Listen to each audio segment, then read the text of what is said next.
మన అందరిళ్లలోనూ అవసరం లేకుండా పక్కన పెట్టేసిన జాకెట్ ముక్కలు చాలానే ఉంటూ ఉంటాయి కదండి. వాటితోటి మంచి డిఐవై అయితే షేర్ చేస్తాను. ఒక్కసారి చేస్తే చాలు లైఫ్ లాంగ్ యూజ్ అవుతుంది. మన ఇంట్లో జరిగే ప్రతి పండగకి కూడా యూజ్ చేసుకోవచ్చు.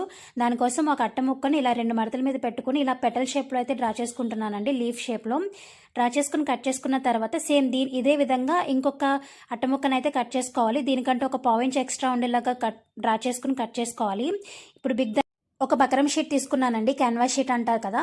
దాన్ని ఇలా 3 మడతల కింద వచ్చేలా చూసుకుని ఫస్ట్ కట్ చేసుకున్న అట్ట ముక్కని ఇలా డ్రా చేసుకుని కట్ చేసుకోవాలండి. మనకి ఈ బకరం షీట్ 21 పీసెస్ కావాలి. సో ఇలా మడత పెట్టి కట్ చేసుకోవడం వల్ల ఒకేసారి ఎక్కువ పీసెస్ అయితే కట్ చేసుకోగలుగుతాము. ఈ కట్ చేసుకున్న తర్వాత ఇప్పుడు పసుపు కలర్ జాకెట్ ముక్క తీసుకుని దీన్ని కూడా మనం బకరం షీట్ ఎలా అయితే మడత పెట్టుకున్నామో అదే విధంగా మడత పెట్టుకుని ఎక్కువ పీసెస్ కట్ చేసుకునే విధంగా మడత పెట్టుకోవాలి. ఇప్పుడు పెద్ద సైజ్ అట్ట ముక్కను తీసుకుని డ్రా చేసుకుని కట్ చేసుకోవాలి. మనం క్యాన్వాస్ షీట్ 21 పీసెస్ కదండి, దానికి డబుల్ ఇవి 42 పీసెస్ అయితే కట్ చేసుకోవాలి. అలాగే గ్రీన్ కలర్ పీసెస్ కూడా ఒక 20 పీసులు కట్ చేసుకున్నానండి. ఇప్పుడు ఈ ఎల్లో కలర్ మీద ఈ బకరం పీస్ పెట్టేసుకుని ఐరన్ చేసుకోవాలి. చేసుకున్న తర్వాత మనం ఎక్స్ట్రా కట్ చేసుకున్నాం కదండి, సో ఆ పీస్ ఫస్ట్ పెట్టుకుని తర్వాత ఈ బకరం యాడ్ చేసినటువంటి పీస్ పెట్టుకుని చుట్టూ కూడా స్టిచ్ చేసుకోవాలండి. బకరం మీద కాకుండా చుట్టూ స్టిచ్ చేసుకుని తర్వాత రివర్స్ తిప్పేసుకోవాలి. రివర్స్ తిప్పుకొని కింద వైపు ఓపెన్ ఉంటుంది కదండి, ఆ ఓపెన్ ఇలా క్లోజ్ చేసుకోవాలి.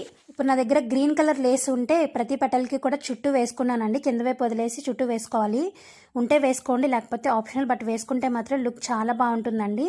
ఇదే విధంగా మిగిలినవి కూడా రెడీ చేసుకున్నాను. ఇప్పుడు ఆ కట్టముక్కని ఇలా రౌండ్గా కట్ చేసుకుని దీనికి ఇలా రెడ్ కలర్ బ్లౌజ్ పీస్ అతికించుకుంటున్నాను.